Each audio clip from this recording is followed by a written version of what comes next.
ബീഹാറിലെ നളന്ദയിൽ നിന്നുള്ള നടുക്കുന്നൊരു വാർത്തയിലേക്കാണ്. നാരങ്ങ പറിച്ചതിന് 12കാരനെ തല്ലിക്കൊന്ന സംഭവം. അനുവാദം കൂടാതെ മരത്തിൽ നിന്നും നാരങ്ങ പറിച്ചു എന്നാരോപിച്ച് വീട്ടുടമയും 12ഓളം പേരും ചേർന്ന് കുട്ടിയെ മർദ്ദിച്ച് കൊലപ്പെടുത്തുകയായിരുന്നു. സംഭവത്തിന് പിന്നാലെ പ്രകോപിതരായ ജനങ്ങൾ സംഘടിക്കുകയും മൃതദേഹവുമായി പ്രകടനം നടത്തുകയും ചെയ്തു. സ്ഥിതി വഷളായതോടെയാണ് പോലീസ് പ്രതികളെ കസ്റ്റഡിയിലെടുത്തത്. സംഘർഷ സാധ്യത കണക്കിലെടുത്ത് പ്രദേശത്ത് കൂടുതൽ പോലീസ് ഉദ്യോഗസ്ഥരെ വിന്യസിച്ചിട്ടുണ്ട്.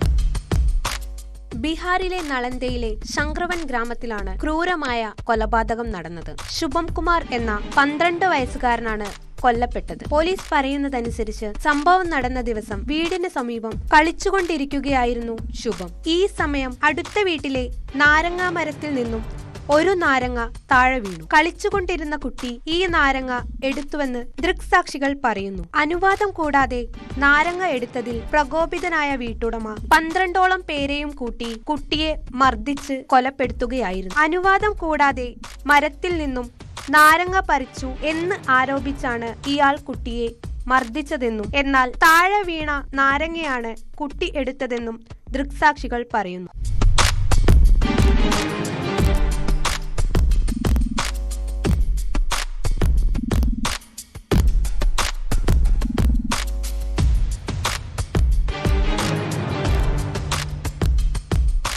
സംഭവത്തിന് പിന്നാലെ ഇവിടെ വലിയ തോതിൽ ജനങ്ങൾ തടിച്ചുകൂടുകയും മൃതദേഹവുമായി പ്രകടനം നടത്തുകയും ചെയ്തു. സ്ഥിതി വഷളായതോടെയാണ് പോലീസ് പ്രതിയെ കസ്റ്റഡിയിലെടുത്തത്. വിഷയത്തിൽ എഫ്ഐആർ രജിസ്റ്റർ ചെയ്തു. പ്രതിയുടെ അറസ്റ്റ് രേഖപ്പെടുത്താതെ പ്രതിഷേധത്തിൽ നിന്ന് പിന്മാറില്ലെന്നായിരുന്നു ജനങ്ങളുടെ പക്ഷം. തുടർന്ന് ബലം പ്രയോഗിച്ച് പോലീസ് ഇവരെ പിരിച്ചുവിടുകയായിരുന്നു.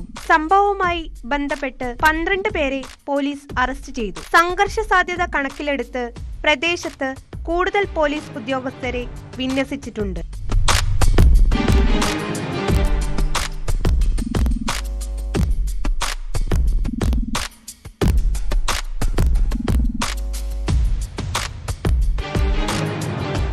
News desk, news 8.